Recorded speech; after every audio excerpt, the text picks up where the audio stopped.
Today we're unboxing, assembling and then testing this new roller stand. Well,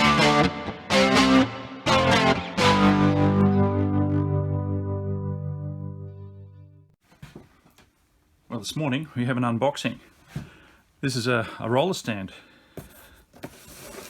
and I thought I'd get this. I was going to build one actually, but the job that I wanted it for has come around a bit quicker than I was expecting, so I just needed to just get on and buy these at really low cost, surprisingly cheap.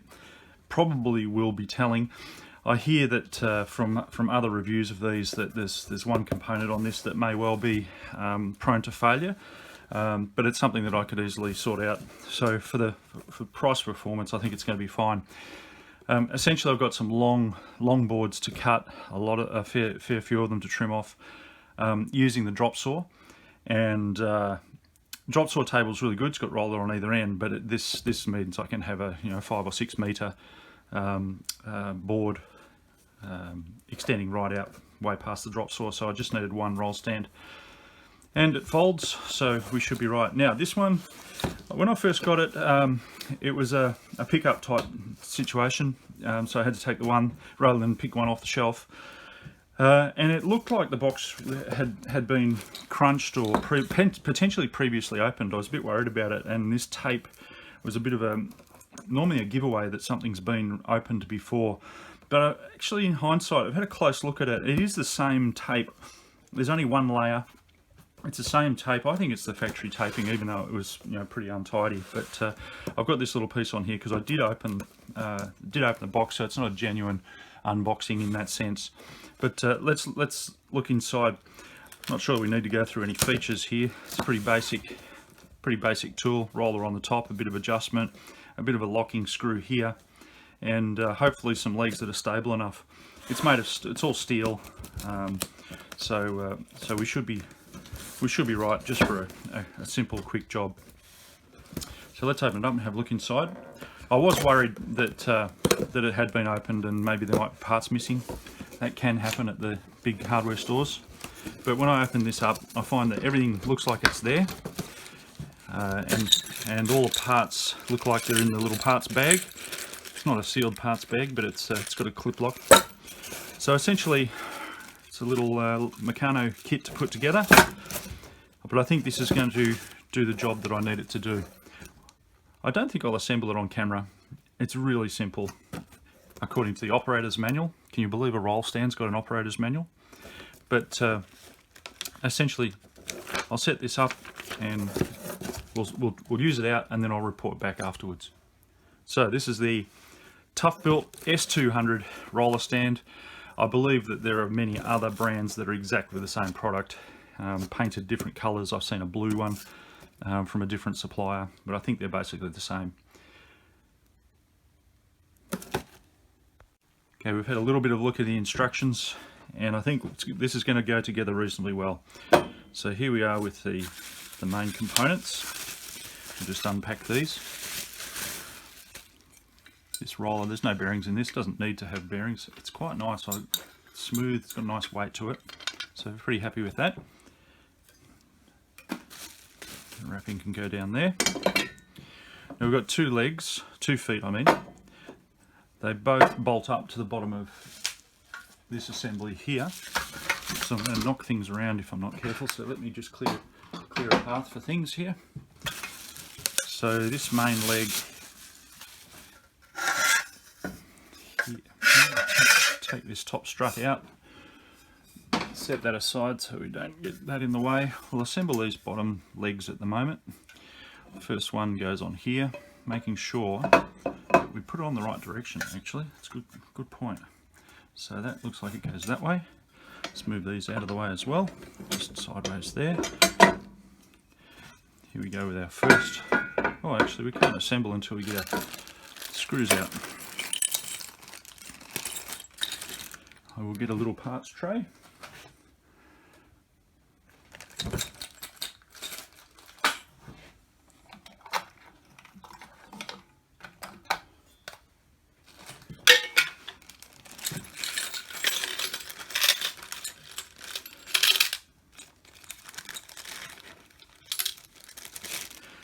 This is the part that a previous review has said is the failure.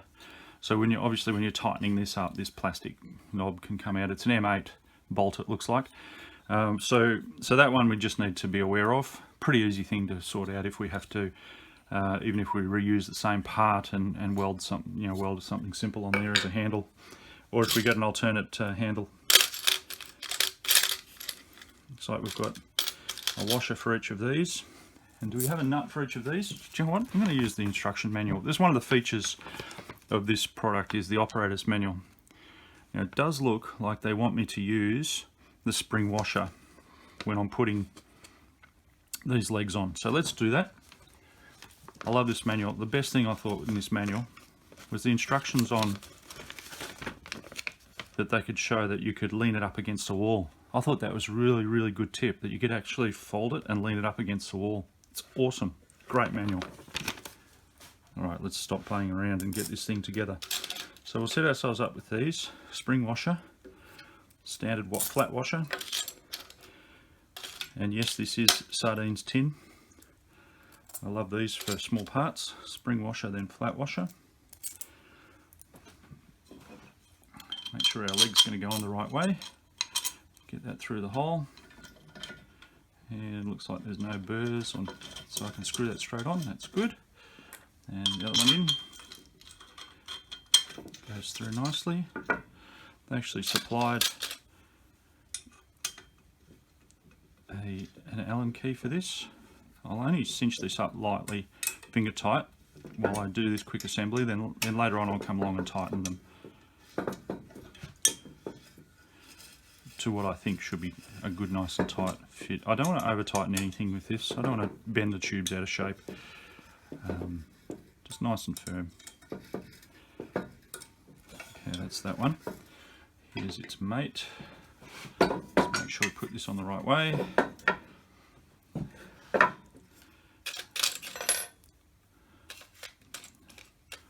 Spring washer, flat washer.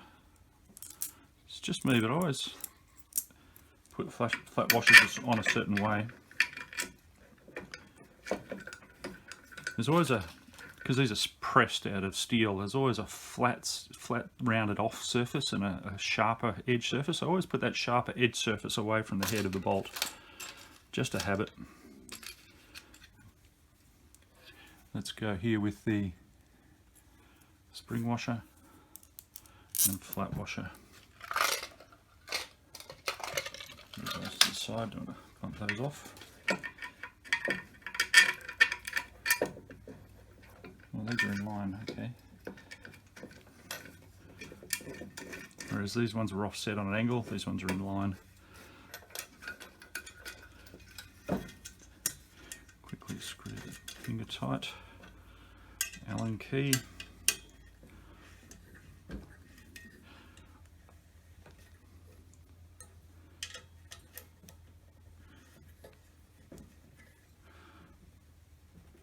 Now I'm not going to be able to get this whole unit in shot,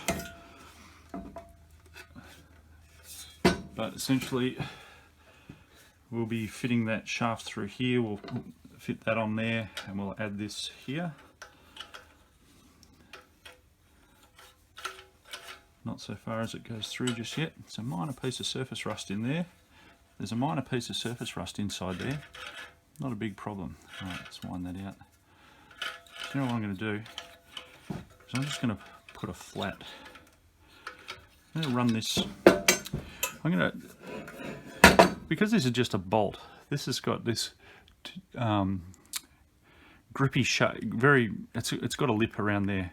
I'm actually going to run that off on the sander. Just take that off and make that effectively a flat.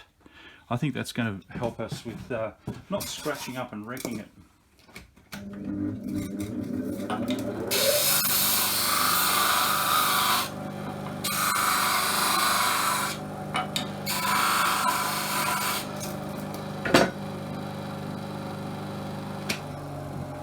I just think with a flat on it like that, it's going to still grip like it should, but it's not going to scratch up the inside of the tube, the outside of the tube that it screws down onto. Let's put that in.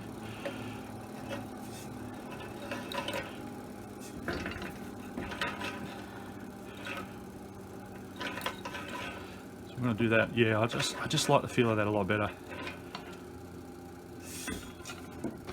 It's almost like as if you had a flat brass. Actually, that's not a bad idea to put a piece of flat brass in there so that it rubs on there nicely.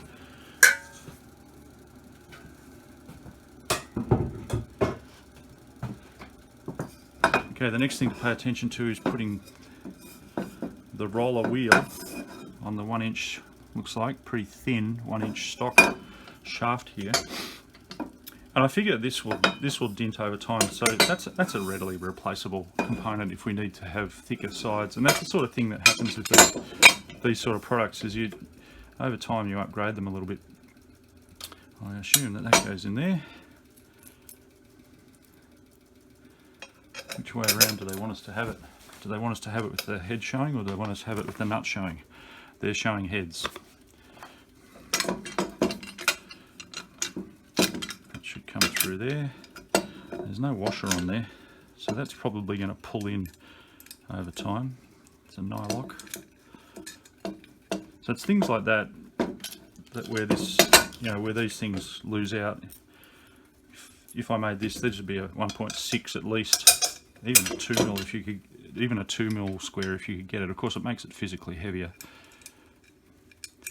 Now they said you need a 10 mil to do this, and a socket just fits in the gap, and that's spinning at the back. So let's just hold the 10 mil. This is a really simple construction. Anyone could do this. Let's square that up. Let's put on the other one.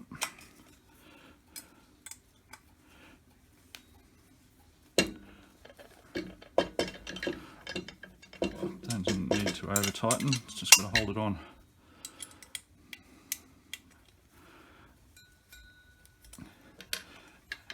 And we should really have checked for square. Let's see if this old guy can help us with square. Ooh, that's pretty good. Pretty happy with that.